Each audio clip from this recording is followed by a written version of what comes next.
আসসালামু আলাইকুম, সবাইকে শুভেচ্ছা।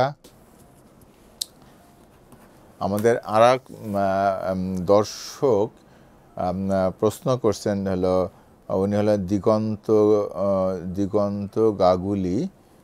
উনি প্রশ্ন করছে, আমার মায়ের বুকের ব্যথা নেই, বুকের সমস্যা হচ্ছে ইসিজি রিপোর্ট, হার্টবিট খুব দুর্বল এবং low speed, please help us বা প্লিজ হেল্প মি, এরকম। আচ্ছা, এখন ওই মিস্টার দিগন্ত গাগুলি উনি যে কোশ্চেন, ওনার মায়ের বুকে ব্যথা নাই কিন্তু বুকের সমস্যাটা হচ্ছে এবং হার্টবিট খুব দুর্বল এবং স্পিড লো।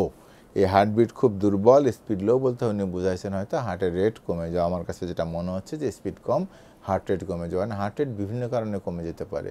কারণ হার্ট রেট যদি নর্মালি কারো 90 থাকে, সেখান থেকে যদি হঠাৎ করে কোনো কারণে 50 বা 60 চলে আসলো, তাহলে এটা কিন্তু চিন্তার বিষয়। কারো কারো ক্ষেত্রে নর্মালি অনেক সময় 50, 60 বা 70 থাকতে পারে। যদিও আমরা স্বাভাবিক বলে 60 থেকে 90 পর্যন্ত নর্মাল হার্ট রেট। কখন কখন 100-র বেশি হয়ে গেলে আমরা ট্যাকিকার্ডিয়া বলি, বা 60-এর কম হয়ে গেলে আমরা ব্র্যাডিকার্ডিয়া বলি, এরকম। বা 60 থেকে 100 যেটা, সেটা এরকম নর্মাল হতে পারে। এখন 60-এর কমে গেলে কোনো কোনো ক্ষেত্রে আমরা আসলে ইচ্ছাকৃতভাবে ওষুধ দিয়ে কমায় রাখি, বিশেষ করে যাদের হার্টে ব্লকজনিত হৃদরোগ আছে বা যাদের রিং লাগানো হয়েছে বা বাইপাস সার্জারি করা হয়েছে, এদের ক্ষেত্রে আমরা কিন্তু 60-এর নিচে রাখতে চাই বা 60-এর চারিপাশেও রাখতে চাই। অনেক ক্ষেত্রে বেশ করে পেসমেকার লাগানোর পরে ইউজুয়ালি অনেক সময় 60-এর অ্যারাউন্ড হার্ট রেট থাকে।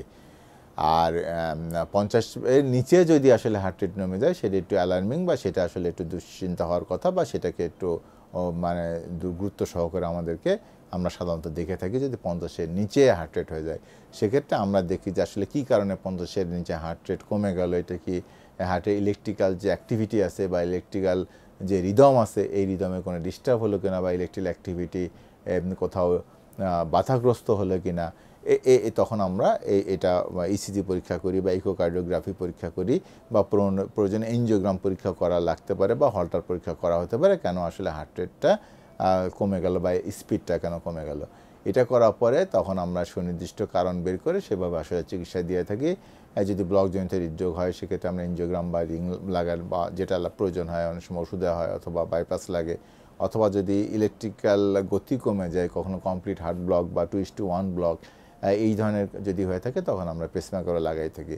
অথবা কোনো কোনো ক্ষেত্রে আমাদের ওষুধও যথেষ্ট হয় আসলে হার্ট রেট বাড়ানোর জন্য। কখনো কখনো হার্টের ইনফ্লামেশন বা কার্ডাইটিস বলে অনেক সময় হার্টের মাসেল ইনফ্লামেশন হয়, সেখান থেকে সমস্যা হতে পারে। আসলে কী কারণে সমস্যা হচ্ছে সেটা বের করে আমরা বের করি যে কেন আসলে হার্টের রেট কমে গেল বা হার্টের স্পিড কমে গেল, বের করে আসলে আমরা সেভাবে চিকিৎসা দিয়ে থাকি। মিস্টার দিগন্ত গাঙ্গুলি, আপনাকে ধন্যবাদ আমাদের সাথে থাকার জন্য এবং আপনার কষ্ট আমাদের সাথে শেয়ার করার জন্য।